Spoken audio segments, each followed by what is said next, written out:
واقعہ کربلا اس سے ریلیٹڈ نہیں ہے کہ جی ان کے اوپر پانی بند ہو گیا، ان کے اوپر ظلم ہوا، کتنے بندے شہید ہوئے، یہ سیکنڈری چیز ہے. اصل چیز ہے کربلا ہوئی کیوں نبی علیہ السلام کی محنت کو 50 سال کے اندر اس لیول تک پہنچا دیا گیا کہ ہزاروں صحابہ زندہ ہیں اور نبی صلی اللہ علیہ وآلہ وسلم کی پوری اولاد ذبح کر دی جاتی ہے. ہم تو یہ کہہ نہیں رہے کہ کیسے ذبح کیا انہوں نے، آری چلائی تھی یا تلوار چلائی تھی، یہ تو واقعہ کربلا تو سب کو پتہ ہے، ان کی شہادت بھی سب کو پتہ ہے. جامعہ ترمذی میں حدیث ہے حسن و حسین جنتی نوجوانوں کے سردار ہیں اور ان کی والدہ جو ہے وہ جنتی عورتوں کی سردار ہے، اور المستدرک الحاکم میں حدیث ہے حسن و حسین جنتی نوجوانوں کے سردار ہیں اور ان کے والد ان سے بھی بہتر ہیں. تو یہ تو ڈیفینیٹ حدیثیں ہیں، یہ تاریخ تو نہیں ہے، نبی علیہ السلام کے فرامین ہیں. ان کی موجودگی میں ان کے ساتھ یہ کچھ کیا جائے تو ہم نٹی گریٹیز میں نہیں پڑھتے، ہم اس تھیم کے اوپر کہ یہ کون سی چیز تھی جس نے خلافت راشدہ کو ملوکیت میں بدل دی، ہم اس تھیم کے اوپر بات کرتے ہیں. ہم کہتے ہیں چھوڑ دیں، بندے جنہیں چھوڑیں، الٹیمیٹلی کیا نکلا ہے، کس کی وجہ سے ہوا ہے، وہ تو حدیث کی کتابوں میں موجود ہے. ہم کب کہہ رہے ہیں خفیہ کیمرے لگا گئے جی کس نے گولی، پہلا تیر کس نے چلایا، یہ وہ ہم تو بتا رہے کس کے دور حکومت میں ہوا اور ان کا اپنا کردار کیا تھا، اس کو کس طریقے سے لا کے تخت پہ بٹھایا گیا. وہ ساری کی ساری چیزیں تو سامنے ہیں، وہ تاریخ کی کتابیں نہیں ہیں، حدیث کی کتابیں ہیں. اگر آپ کہتے ہیں کہ بخاری مسلم سے ہم نے صرف رفع الیدین کی حدیثیں لینی ہے یا ایمانیات کی حدیثیں لینی ہے اور باقی جو بخاری اور مسلم میں آل امیہ کی بدماشیوں کو ننگا کیا گیا ہے وہ ہم نے نہیں لینی ہے، تو سر پھر آپ اپنے آپ کو کلیئر کٹ، پھر ہم آپ سے واقعہ کربلا نہیں ڈسکس کریں گے، حجیت حدیث پہ بات کریں گے. آپ کو اپنے آپ کو منکرین حدیث کہنا پڑے گا. یہ آپ اسکروٹنگ کیسے کریں گے؟ اس سے بڑی بات مجھے یہ بتائیں کہ عظمت صحابہ بڑی چیز ہے یا عظمت محمد رسول اللہ صلی اللہ علیہ وآلہ وسلم؟ تو بریلوی یہی تو رونا رو رہے ہیں، وہ کہہ رہے ہیں جی قرآن میں تھوڑی آیات ہیں، آپ پھر مڑ مڑ کے پڑھتے ہیں قل انما انا بشر مثلکم، اس میں تو نبی علیہ السلام کی تنقیص ہو رہی ہے. تو ہم ان کو کیا کہتے ہیں کہ تنقیص مقصد نہیں، نعوذ باللہ نہ ہو رہی ہے، آپ افضل البشر ہیں لیکن آپ کی اسپیشیز بشر ہے، یہ ہم اپنا عقیدہ سمجھتے ہیں، وہ اس کو تنقیص شمار کرتے ہیں. تو پھر اس وقت آپ بھی بریلویوں کی بات مان کے تو یہ آیات پڑھنا چھوڑ دیا. آپ کہتے ہیں نہیں آیات ہے کیوں نہ بیان کریں، تو ہم بھی کہتے ہیں احادیث ہے کیوں نہ بیان کریں کہ صحیح بخاری میں حدیث ہے 2812 عمار کو ایک باغی جماعت قتل کرے گی، وہ جماعت دوزخ کی طرف بلا رہی ہوگی اور عمار ان کو اللہ اور جنت کی طرف بلا رہا ہوگا. اب اس کے نرغے میں جو آتا ہے وہ آئے، میں اپنے نبی سے ٹکر لے لوں آپ لوگوں کے منہ کا خیال رکھتے ہوئے کہ میں نبی علیہ السلام کو کہوں کہ آپ نے کیوں ایسی بات کر دی کہ مولا علی کے مخالفین کو آپ نے دوزخ کی طرف بلانے والی جماعت کہہ دیا. تو لیں آپ ٹکر، جائیں سیدھا دوزخ میں اور تھوڑی جرت کریں، آپ یہ کہا کریں کہ اے اللہ، اپنے لیے کہا کریں کہ اللہ تعالیٰ آپ کا حشر یزید اور یزید کے آباء و اجداد کے ساتھ کرے اور اس کی اولاد کے ساتھ.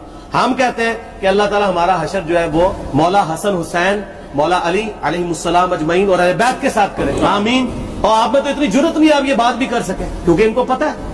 تو نبی علیہ السلام کی احادیث کو بیان کرنے کو یہ سمجھتے ہیں کہ جی اس سے مصیبت کھڑی ہو جائے گی تو اپنے آپ کو منکرین حدیث ڈکلیئر کریں، پھر حجیت حدیث کا مقدمہ ڈسکس ہوگا، پھر کربلا نہیں ڈسکس ہوگا. اور یہ ٹی وی پہ بھی آ کے مولوی بیٹھے ہوتے ہیں، سنیوں کے بھی شیعوں کے بھی، مڑ مڑ کے جی وہ یزید نے یہ کر دیا. وہ یزید نے کیا کیا ہے یار؟ وہ تو سسٹم کا نمائندہ بن کے آیا جو پیچھے سے خراب تھا. یزید کو لے کے بیٹھے ہیں، یزید یزید یزید یزید، بھائی پیچھے سے معاملہ خراب ہوا. اگر نہیں یقین آتا تو یہ بخاری مسلم کی میں نے آلموسٹ 200 سے زیادہ حدیث میں اسٹریم کی کتابوں سے اکثر بخاری مسلم جمع کیے پڑھے. اور سر میں نے تو ان کو چیلنج دیا ہے یہ حدیثیں پڑھ کے نا اپنے ممبروں سے صرف ان حدیثوں کی تشریح اپنی پبلک کے سامنے کرتے ہیں، نہیں کر سکتے. تو پھر لعنت کے مستحق تو ہو رہے ہیں ہاتھ چھپا کے اور قیامت دن کے منہ پہ لگام ڈالیے. اور پھر مڑ مڑ کے کہتے ہیں نہیں جی وہ کچھ چیزیں خاص ہوتی ہیں وہ عوام الناس کے سامنے نہیں کرنی چاہیے، وہ صحابہ کرام بھی بعض کا ایسی باتیں پبلکلی نہیں کرتے تھے. میں نے اس کے اوپر بڑا ایک میرا کلپ ہے یوٹیوب پہ، مولا علی سے متعلق 5 جھوٹ، تو میں نے کافی ساری چیزیں اس میں ڈسکس کی ہیں. لیکن میں یہ کہتا ہوں کہ اللہ کے بندو، جو چیزیں نبی علیہ السلام نے منع کی ہیں بیان کرنے سے وہ تو ہم ڈسکس کر بھی نہیں رہے. میں نے آج تک آپ کو منافقین کے نام بتائے، آپ نے حذیفہ ابن یمان کو بتائے تھے نا آپ صلی اللہ علیہ وآلہ وسلم نے، صحیح بخاری میں آتا ہے. تو میں نے آپ کو بتائے آپ رازدار رسول تھے، ختم ہوگی بات. میں نے کبھی ڈسکس کی ہے؟ اگرچہ میں نے صحیح مسلم کی حدیث 7035 نمبر ڈسکس کی ہے کہ نبی علیہ السلام نے فرمایا میرے صحابہ میں 12 منافق ہیں، وہ کبھی بھی جنت میں داخل نہیں ہوں گے یہاں تک کہ سوئی کے ناکے سے اونٹ نہ گزر جائے، اور ان میں سے 8 ایسا ہے جس کی کمر پہ دوبیلا پھوڑا نکلے گا. میں نے آج تک آپ کو بتایا کہ کس کس کی کمر پہ دوبیلا پھوڑا نکلا اور اس کی موت اسی پھوڑے میں ہوئی ہے، بتایا؟ تو میں تو وہ چیزیں ڈسکس بھی نہیں کر رہا، میں وہ چیزیں ڈسکس کر رہا ہوں جو نبی علیہ السلام نے علامات النبوہ میں بتائی ہیں. یہ امام بخاری حدیث نبوت کی دلیل کے چیپٹر میں لے کے آئے ہیں، اور امام بہقی نے 3500 احادیث پر مشتمل ایک کتاب لکھی ہے دلائل النبوہ، کہ ہم نبی صلی اللہ علیہ وسلم کو نبی کیوں مانتے ہیں. اس کے اوپر اور اس میں یہ ساری حدیثیں عمار ابن یاسر کے قتل والی لے کے آئے ہیں، بتانے کے لیے کہ دیکھیں ہمارے نبی علیہ السلام کی نبوت کی دلیل ہے کہ آپ نے اپنی وفات کے آلموسٹ 30 سال کے بعد ہونے والے واقعے کو پہلے ہی بتا دیا۔ یہ حدیثیں چھپانے والی نہیں، بیان کرنے والی ہیں، علامات النبوہ کی حدیثیں ہیں۔ آپ کہتے ہیں چھپائیں، اگر کوئی حدیث دنیا میں نہیں چھپائی جا سکتی نا تو علامات النبوہ والی حدیث ہے، کیونکہ وہ تو نبی صلی اللہ علیہ وسلم کی نبوت کو جسٹیفائی کرتی ہے۔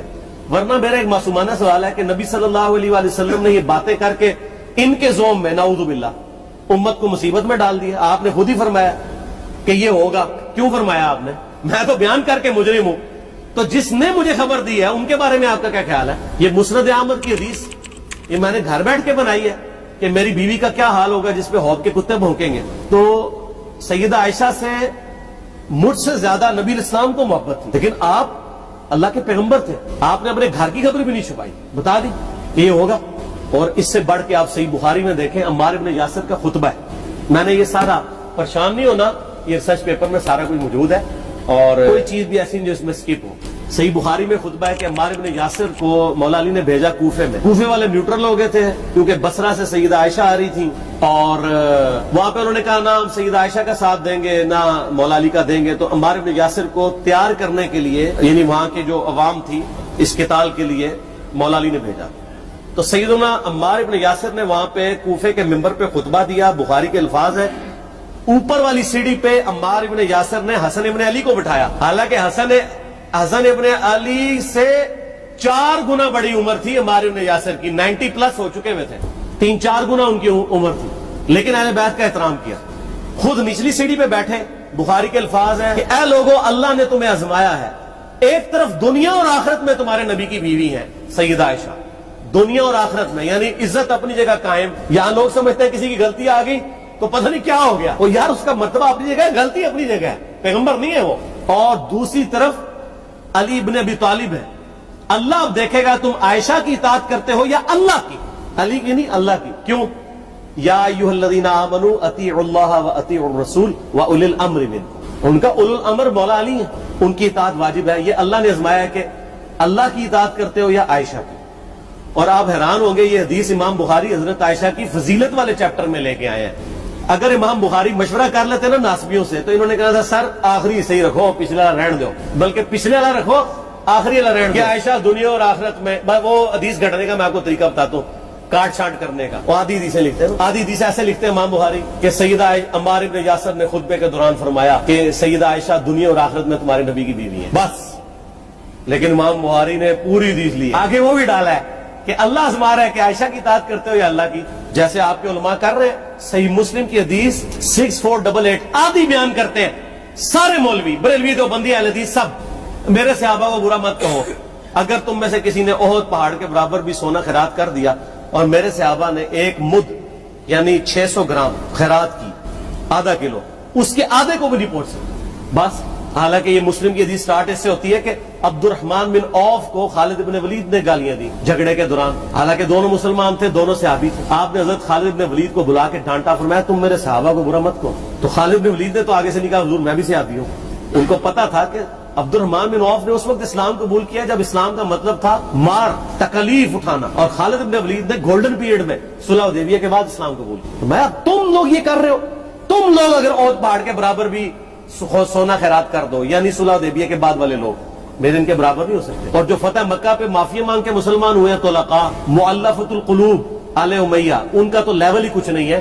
یہاں تو خالد بن ولید کے بارے میں بات کی جا رہی ہے، اور پھر وہ مؤلفۃ القلوب اپنے زمانے میں ممبروں پہ سب و شتم کروائے سیدنا علی پر۔ تو سب سے پہلے تو ان کو کہنا چاہیے جن کے بارے میں حدیث تھی کہ تم صحابہ کو گالی مت دینا، ہم نے تو خیر کبھی دی بھی نہیں ہے۔